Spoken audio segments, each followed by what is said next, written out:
conference microphone 1 2 3 2 1. Press conference microphone 1 2 3 2 1. Check check check. Okay, now try your mic. I'm doing make sure the signal. Okay. Okay, he's going after the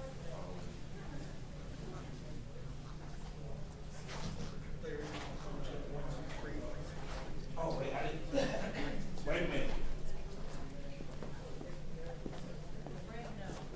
Say what you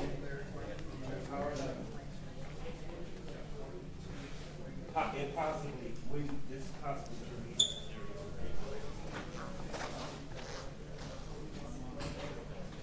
Keep going. All right. Let me know. Thank you. I'll be on they want to, I don't know how they want to do it at the station. If they're going to take the podium or take whatever, they'll probably take the podium. Yeah, just bring the podium down. Bring me up.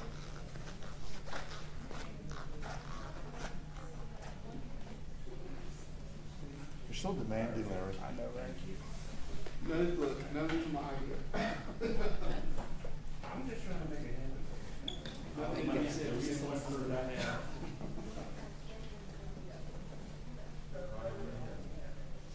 Or you the world, my friend.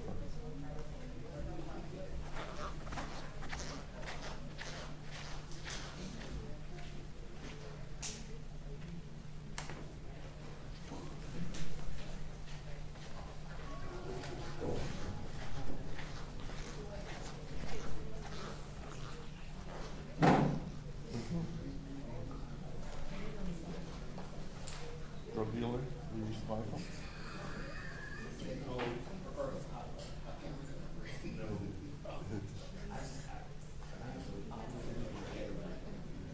Doesn't matter. Doesn't matter to me. Mike is outside. Okay. We still have to keep better. Probably better for 11 a.m. if he's away from all this, right?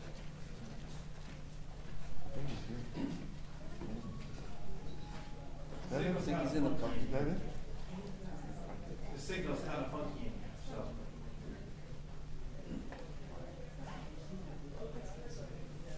That, you know, you can always say, take my shot, you know, when you're, it's here.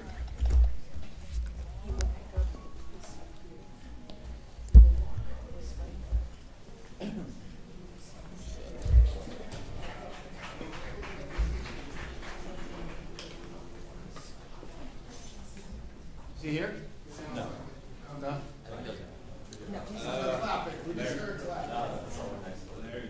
That's me. That's my fault. My bad. We'll have ETA for him. Yeah, so we'll let you know. You're gonna hold him out there. What are you thinking so far right now? Yes. ETA? I imagine, I can ask. Please. Yeah. Several of the 11 o'clock actions. Yes. I appreciate you.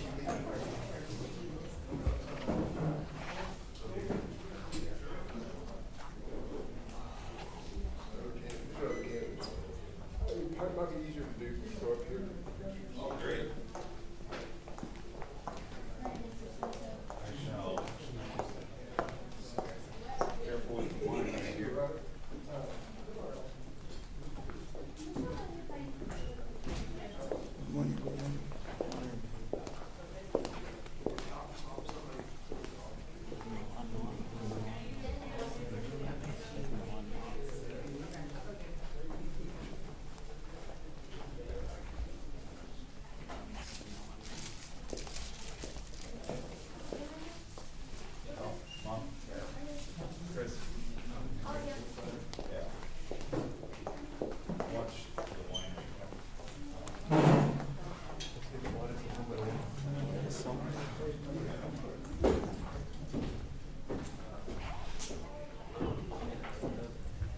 Oye, ¿sabías que el chivo es más sano que el pollo?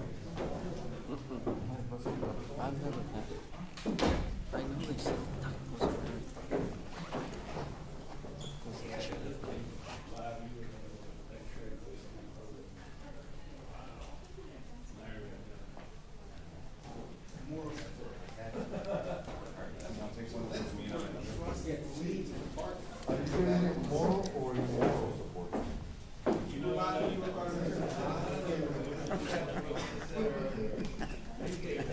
Keep it clean. Keep it clean.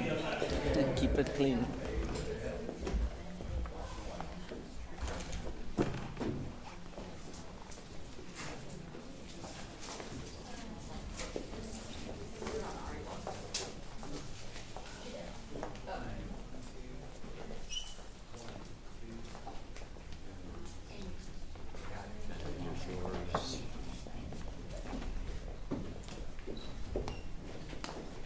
Kennedy, where's your friend?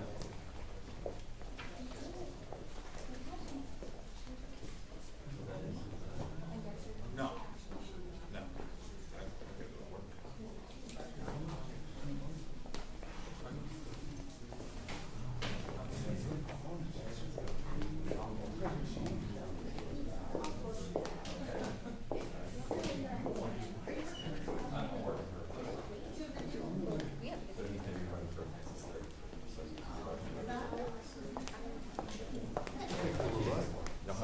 Thank you. 10:30. 30. At least. It's already 10:30. 26. He'll be, if you guys want to be over here, you can just like stand on the side over here. Cool, thank you.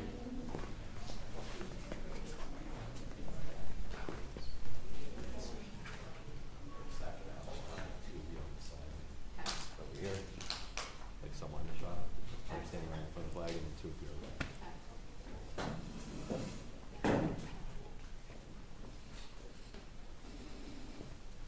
Sunday, if you want to get back out.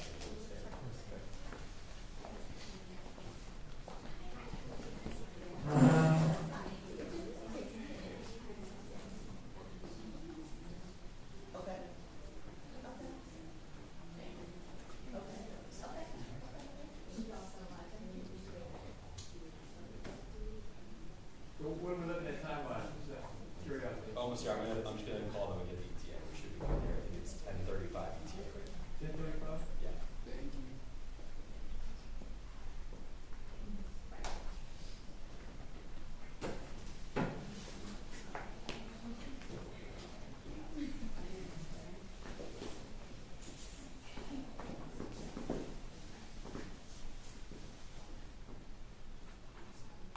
I went to Alibaba yesterday. I was out. Rico, Puerto Rico. I liked it last time. I've taken it here. Once. Good. Good stuff. They had baba ganoush, right? This big city of flowers and usually Sunday dinner. I love that word. Baba ganoush. It's eggplant. Like a veggie. Eggplant, right? Baba ganoush. And the hummus, the chickpeas. What's that? Garlic stuff that I ate? I always heard hummus with them. My ex-wife is Colin Allred. And then, The tabbouleh. kabuli? Tabbouleh. Oh, Yeah, when I make tabbouleh, I have to make enough for like 20 for my daughter. Parsley. And then the little white pieces is sweet turnip. Okay. And then, fresh tomatoes, olive oil, lemon juice, salt, pepper. I use,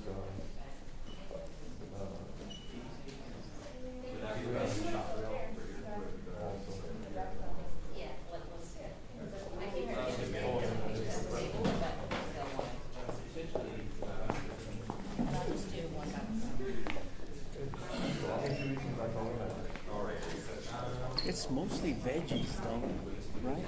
No. A lot of, yeah, like garlic and all that. There's a lot of stuff. Lamb. Down there, right? There. For right Going over here, and he's going over here, then over there, and then over there. So you wanna do sign here, stand right here for gaggle, and then we'll go over there if you have I thought he was doing the whole station. We're gonna do gaggle over here. Correct. Yeah, no, but he's doing that station for something for there, I think that's where he pays, then notarized over there from what I understand, or everything changed. Paperwork, yeah, paperwork done, we have 5 minutes, just to sign this. Yeah, so all those steps are done. So basically, all you gotta do is take. Yeah, Am I correct? I'm pretty sure, let me just double check with the county folks over here. Everybody's saying something different. Everybody's changing. He just went through the motion, like boom, boom, boom, boom. And this guy says just.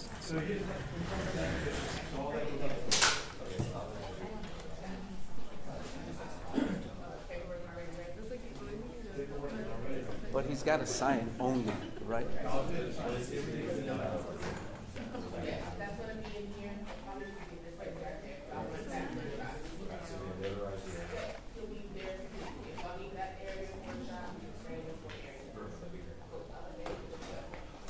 Notarize over here. And let him bring the notary and have him stand like you are like that, cause we don't, yeah. Just, That way they'll we, be sitting here. yeah, that way we see him. Got it, okay. Then I'll go over there for any questions. Perfect, yeah, for his announcement. So ask, if you can ask the notary to come over here. Yeah. I'll just follow the action.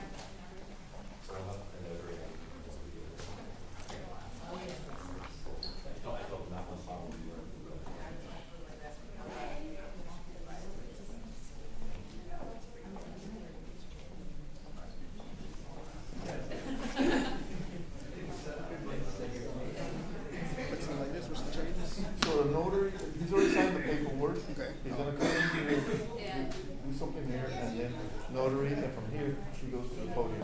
Okay, perfect. I want like 2 over here, And then. or 2 or 3 over here, 2 or 3 over here. Okay. He stands right here. So we have more signs because they can. Oh.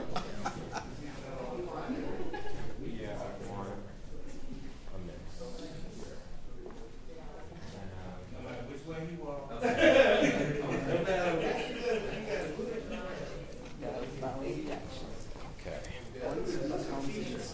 I'm gonna have you. I'm sorry.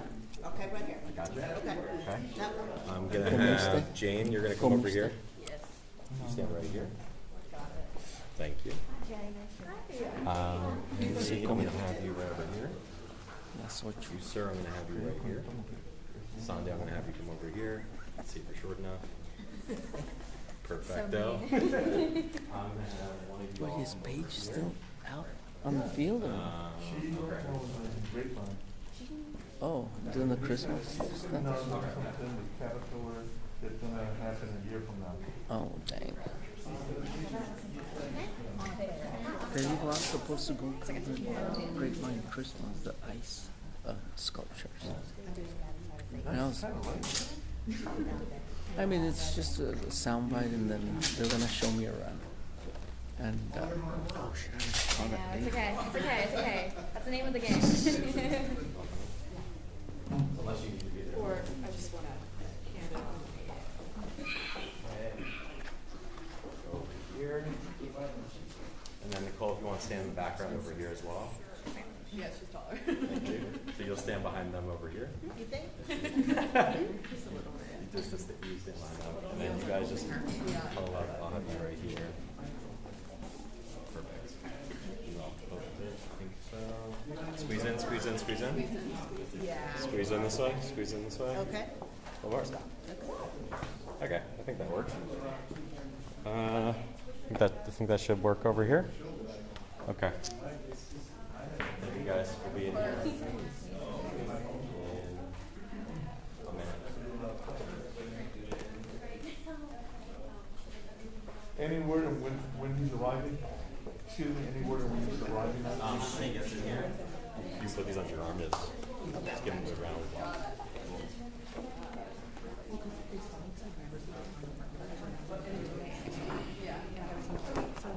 Maybe just like next to see. Yeah, we just out there.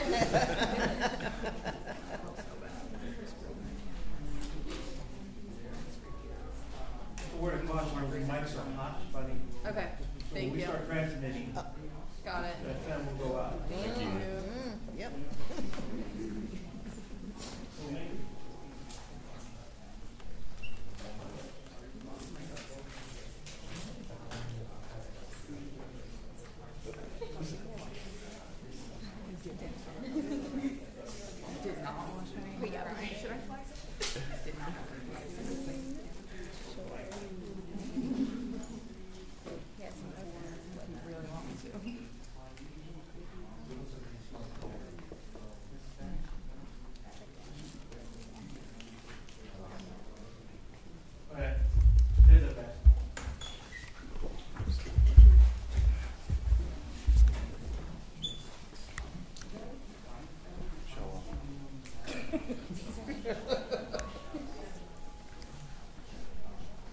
Check 1 2. Check 1 2.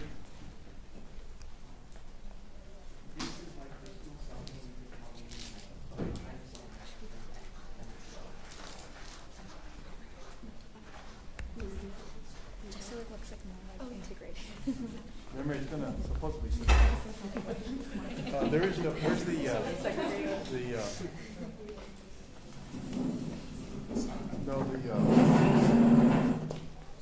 I don't know, the person who does the documentary. Notary. She's not around. They're not here. She's not here. Probably need her.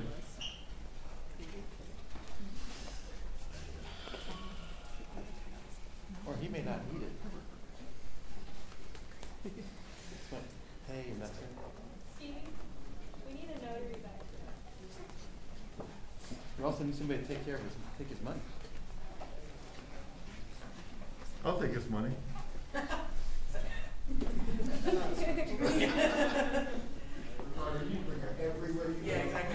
Without a shot. Very nice shot.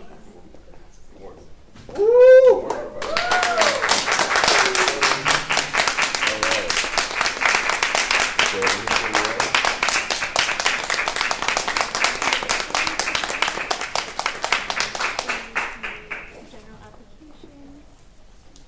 There's a lot on here. Yes. And the candidate Chase. form that changes.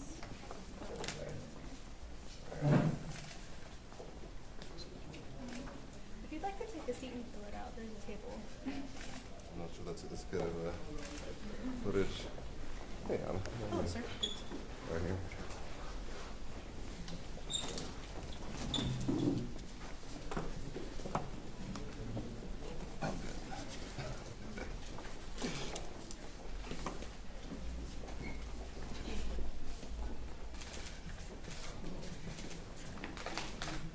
All right.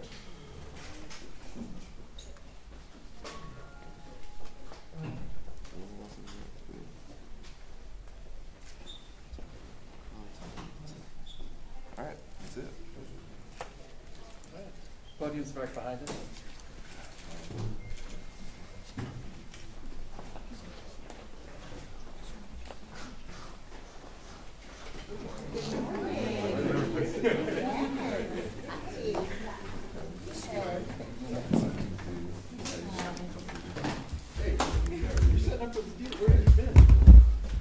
Okay. All right, folks. Well, you all know why he's here, so feel free to go one by one if you have questions. Colin, unless you have anything you want to say as we're getting rolling here. Yeah, I'll just say a few words and then take your questions. Listen, when I first got involved with public service, I decided to run for Congress here in Dallas, in the district where I was born and raised. And it just so happened that there was a 22-year incumbent Republican who was there, and nobody thought we could win that race. And with a lot of hard work and a lot of folks from across this area, we were able to be successful. And I've always tried to keep in mind what I think is best for the folks who gave me a chance to chase my version of the American dream. I was raised here by a single mother, was a public school teacher. I went to public schools here in Dallas. My kids are in public school here in Dallas. This is our home. And this is the place that gave me a chance to go to Baylor and become captain of the team, to play in the NFL, become a civil rights lawyer, serve in the Obama administration, and in Congress. And I felt that in the context of this Senate race, that there's a certain responsibility that comes with folks placing their trust in you and believing in you enough to follow you, but also everywhere I went around the state, people would come up to me and tell me their stories, and they tell me about their hopes and their dreams and their struggles, and more than you would think, they would break down crying while they were doing that. And I think about some of the folks who told me their stories, like the small business owner in San Antonio who has a coffee shop, who told me about his daughter who has epilepsy and how he's worried about, because they have their health care through the Affordable Care Act exchanges, he's worried about the costs going up even more. Or the young woman in Corpus Christi who, after I was shucking oysters, she's a waitress there, she just came up to me and started telling me her story and just started crying and saying she was hoping to go back to school, but she started working because she had to pay some bills, and she just kept working and she couldn't stop. But seeing me, she thought that maybe she'd have a chance to go back to school now, and she wanted to talk about that. That responsibility means that I have to do what's best for the state, and in this case of a time when Donald Trump is daily putting at risk all of the things that we care most about, daily violating the Constitution, that we can't afford to go into this election divided. And so I made the difficult decision to end my Senate campaign, but the, in many ways for me, joyous decision to come home to Dallas and to continue to try and serve my home and my community. And I would go into the Congress immediately as one of the strongest voices, not only in the state, but in the country, to stand up to what Donald Trump is doing, yes, but also to speak some hard truths to the Democratic Party about some of the reforms that we have to put in place, about getting big money out of politics, about ending corruption, about reconnecting and focusing more on working people and affordability and what's going on for folks who are going through right now what I went through growing up. The Democratic Party has been seen in some cases as being too elite, too disconnected, and that is something that I want to correct and address. And we have to make sure that we restore faith in government. We restore faith that we can actually do big things. And that's what I want to try and do here in Dallas. So I'm happy to be here, and I want to say to the people of the 33rd District, this is a district that, in terms of the lines of it being drawn, should not exist. Let's be very clear. Donald Trump has attempted to racially gerrymander the state of Texas. And with the Supreme Court's help, he's been successful. In doing so, they've also eliminated a Democratic seat in Dallas, leaving us with less representation. That means that we have to have the best players on the field to actually go to Congress and to fight back. We'll have fewer voices there, but we can have stronger ones, and I will be that voice. And so to the folks of the 33rd District, which includes the place where I was born and raised, and where I saw my mom struggling growing up, and where so many of the events of my life have taken place that have allowed me to do what I've done, I want to say I'm asking humbly for your support and to be your representative in Congress. And with that, I'll take your questions. Congressman, I was curious as to how big of how emotional was this decision for you and your family, and why run for the 32nd Congressional District? Why go back to Congress, and why not run for another statewide office? You've been traveling the state. This would be your second statewide visit. Yeah. Well, I always approach this from a perspective of trying to do what I think is best as a public servant. And I prayerfully thought about how I could best serve in this moment.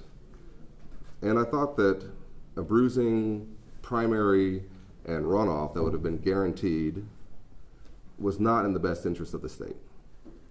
And I also thought that, as I said, that folks have placed their trust in me over the years, and that with that trust comes a certain level of responsibility to do what's best for them.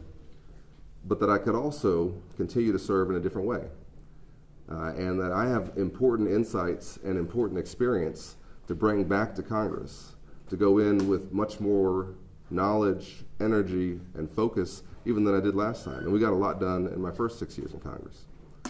But I'm going in not just to leave things as they are. I want to shake it up. This Congress has completely abdicated its responsibilities. It's forgotten that it's Article 1 of the Constitution that deals with the Congress. They have completely, I think, left the American people wondering if there's any leadership at all out there.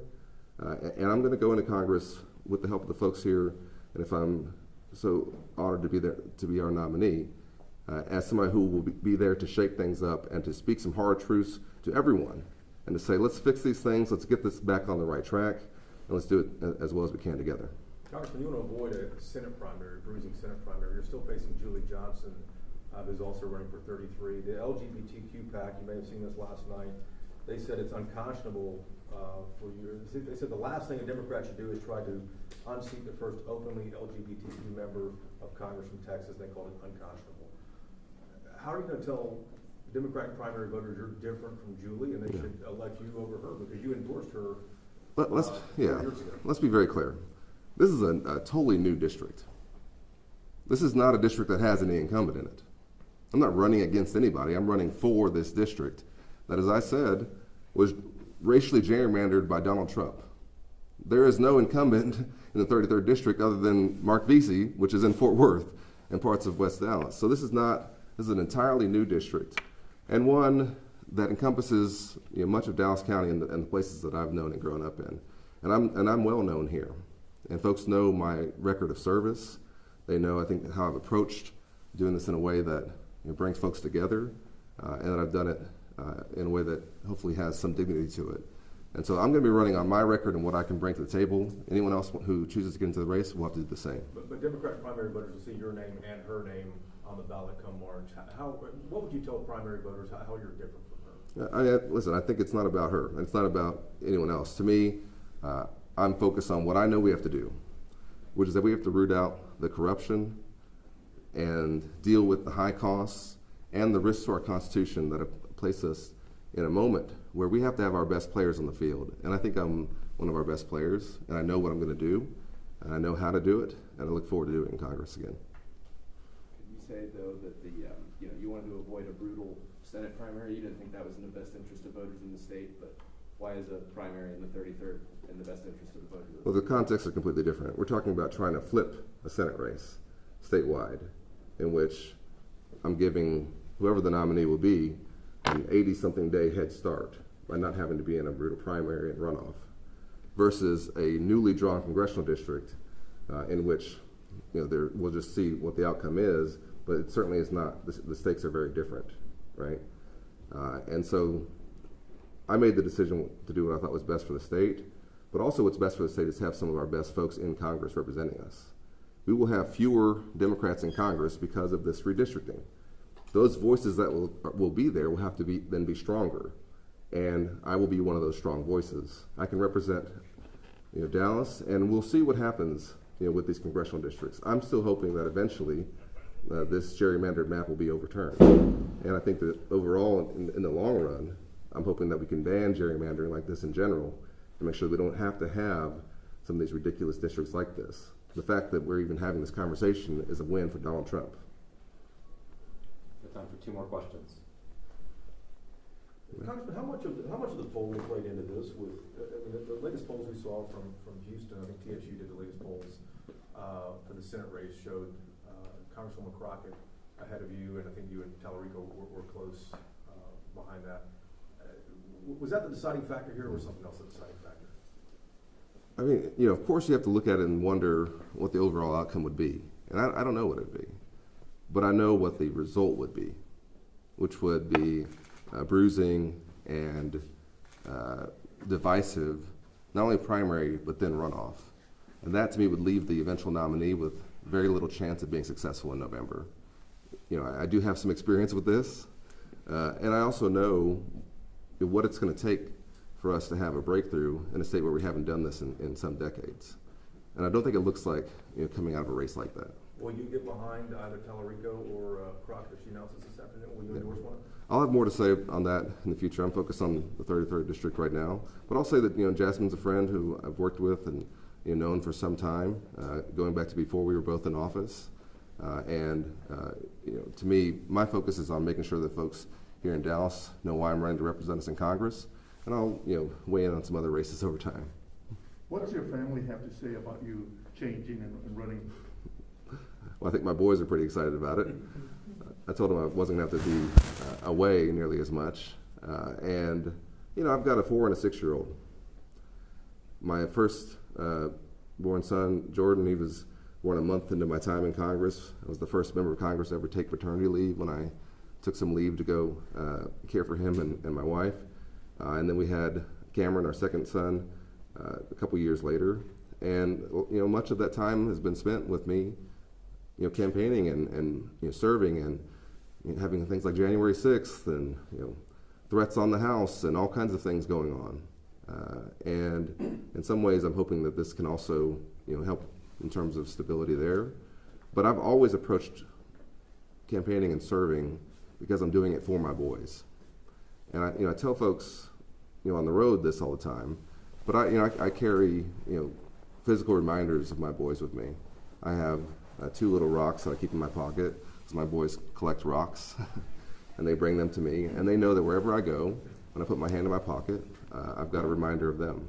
And so for me, this is all about family, especially for someone who didn't know their father growing up. It's incredibly important to me that I be a good father. But part of being a good father is also having a country where they can get by and where they can become what they want to become, and where I'm not handing off a divided country, one that is a shadow of itself. That's also part of being a good father. And so I see that as part of my role. There were talks also about when you were talking to Crockett. Have you talked to Julie Johnson about you switching to that race? Has there been like I said, discussions? Has there been a situation where it's like, I'm thinking about doing this. What's the thought? Because she woke up with this. Yeah, no, listen, folks are always free to reach out to me, and certainly Jasmine did, but I make my own decisions about what I'm going to do. And this was not certainly about Jasmine in the Senate primary or about anyone else in the congressional. And I'm doing what I think is best for the state and for Dallas. And, listen, again, to be clear, part of why we're having this conversation is that Donald Trump and the Supreme Court effectively gerrymandered the state, reducing the number of congressional districts that we had. I expanded us to having 3 congressional districts for Democrats here in North Texas by flipping a seat, right? That's now been taken away. And so we're having this conversation in part because of what they were successful in doing. But because of that, I think we have to have some of our strongest voices going back to Congress and saying that we're going to fight this out, and we're going to try and get back to where we were in terms of our representation for North Texas. All right. Thank you, guys. Really appreciate it. Thank you. Thank you. All right.